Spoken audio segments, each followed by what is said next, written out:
Hello students, तो चलिए आज हम लोग शुरुआत करते हैं क्लास 9 के एक्सरसाइज 5.1 के क्वेश्चन नंबर 7 का, जो कि इस एक्सरसाइज और इस चैप्टर का लास्ट क्वेश्चन है। तो हमारा क्वेश्चन क्या है? Why is axiom 5 in the list of Euclid's axioms considered a universal truth? तो इस क्वेश्चन में हम लोगों को क्या पूछा गया है कि यूक्लिड्स एक्सियोम्स का जो एक्सियोम नंबर 5 है उसको हम लोग यूनिवर्सल ट्रूथ क्यों बोलते हैं। यूनिवर्सल ट्रूथ क्या होता है? जो हर जगह वैलिड होता है। तो सबसे पहले तो हम लोगों को ये जान लेना होगा कि एक्सियोम 5 क्या है। तो एक्सियोम 5 जो है उसमें हम लोग क्या लिख सकते हैं कि axiom 5 states that the whole is always greater than the part। तो इस क्वेश्चन में हम लोगों को क्या बोल दिया गया है कि एक्सियोम 5 जो है वो यूनिवर्सल ट्रूथ है, लेकिन क्यों है ये हम लोगों को एक्सप्लेन करना है। तो एक्सियोम 5 जो है उसका स्टेटमेंट क्या है कि the whole is always greater than the part, मतलब कि किसी भी चीज का जो होल है वो हमेशा उसके एक पार्ट से ज्यादा ही होगा। ये तो बहुत कॉमन सी चीज है ना कि अगर किसी भी चीज का पूरा हिस्सा ले लो और उसमें से एक छोटा सा पीस लो या उसका एक पार्ट ले लो तो हमेशा कौन सा बड़ा होगा? जो पूरा हिस्सा था वही बड़ा होगा ना।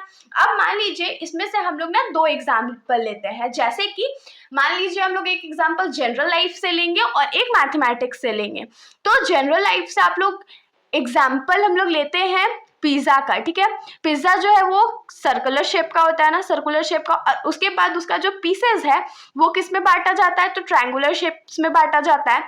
तो जो ट्रायंगुलर शेप का पिज्जा है, जैसे कि मान लीजिए यहाँ पर फिगर से समझिए, ये हमारा पिज्जा है, इसका मैं एक पार्ट ले लूँ, ये वाला जो पार्ट है वो मैंने ले लिया, तो हमारे पास ये वाला जो रिमेनिंग पोर्शन है वो बचा।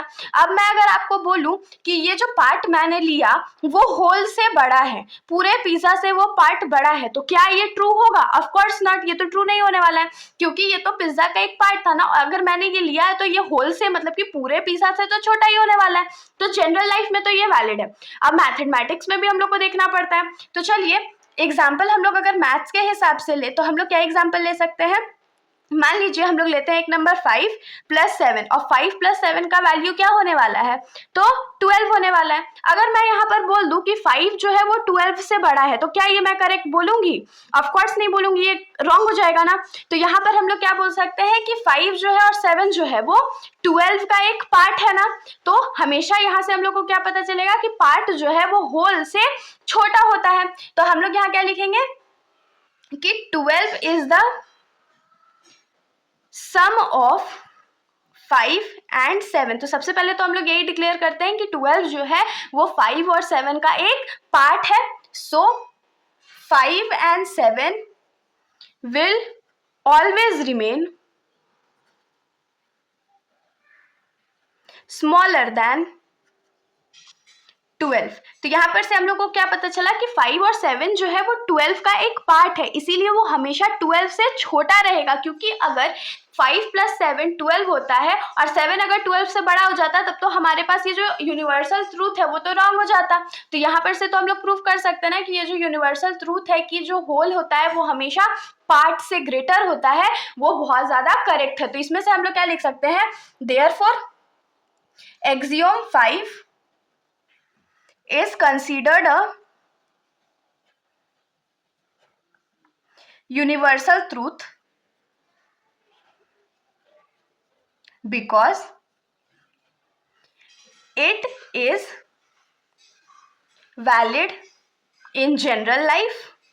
ये जो एक्सियोम 5 है वो जनरल लाइफ में भी वैलिड है एंड इन मैथमेटिक्स। और ये मैथमेटिक्स के अगर डिपार्टमेंट में बात करें, किसी भी मैथ्स के ब्रांच का बात करें, तो वहाँ पर भी ये जो एक्सियोम 5 है वो बिल्कुल वैलिड है।